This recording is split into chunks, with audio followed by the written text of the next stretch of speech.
арыздарды бүгүнкү көңүлүңүздөрдө белгилүү болгондо авто кырсыктарына, жол кырсыктарына уруп кетет элем. Урматтуу Ашырбек Мойдунович, бүгүнкү күнү эми акыркы эле 3 айда биринчи кварталда өзүңөр күбө болуп атасыңар.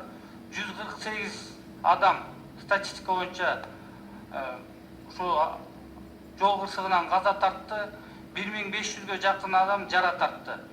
Анан Алтынай Сейитбекке өзүңүз деле күбө болдуңуз, эртең менен чогуу келаттык эле Белинский Манас проспектинде күн сайын бир 2-3төн ДТП болуп атат. Муну бир көйгөйлүү маселе, бир өкмөттүн безопасность боюнча курировать эткен вице-премьер Жеңиш Разаковдун деңгээлинде болобу, же өкмөттүн жетекчилери бул өзүнчө бир группа түзүп иш жүргүзбөсөк болбой калды бүгүнкү күнү. Эми адамдын өмүрү бүгүнкү күнү эң кымбат нерсе. Ойлонбогон жерден кетип баратып эле бир каза тартып калганды ким эле кааласын? Ушул бир өзгөчө көңүл, эмки жумада мына өкмөт келген атат, кандай иш чара көрүп атат. Ушуга бир так маалымат өкмөткө жеткирип барсаңыз. Ашырбек Мойдунович, мына бүгүнкү күнү өзүңөр деле күбөсүңөр, Сирияда согуш болуп атат. Мынча киши өлүп элек Сирияда. 200 киши 3 айдын ичинде өлүп калса деген бул деген аябай бүгүнкү күнү эң мындай көйгөйлүү, кайгылуу иш болуп атат да. Анан могу патрульная милиция деп атат, ГАИ деп атат.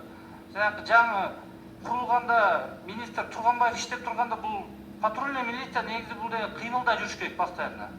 Азыр же патрульный милициянын баш аягы жок, же ГАИнин баш аягы жок. Анан могу Манас проспектин айттым, бул жактагы гаишниктер эртең менен ушу 8-ден 9-га чейин иштешет. Основной баарын айдашат, кортеж өтүп кетти. Андан кийин жок, ошол жакта бүт кырылып атат, светофор иштебей турат.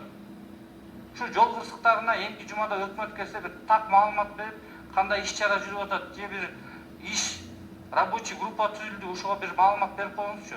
Жалпы эле мына мага деле эмес, мага чейин дагы бир 2-3 депутат айтып кетти. Бул биринчи эң бүгүнкү маселе. Кечөөдө телеэфирге бардык. Азыркы күнү интернетти ачсаңыз эле эң биринчи интернеттин башында ушу жол кырсыктан ачылып атат.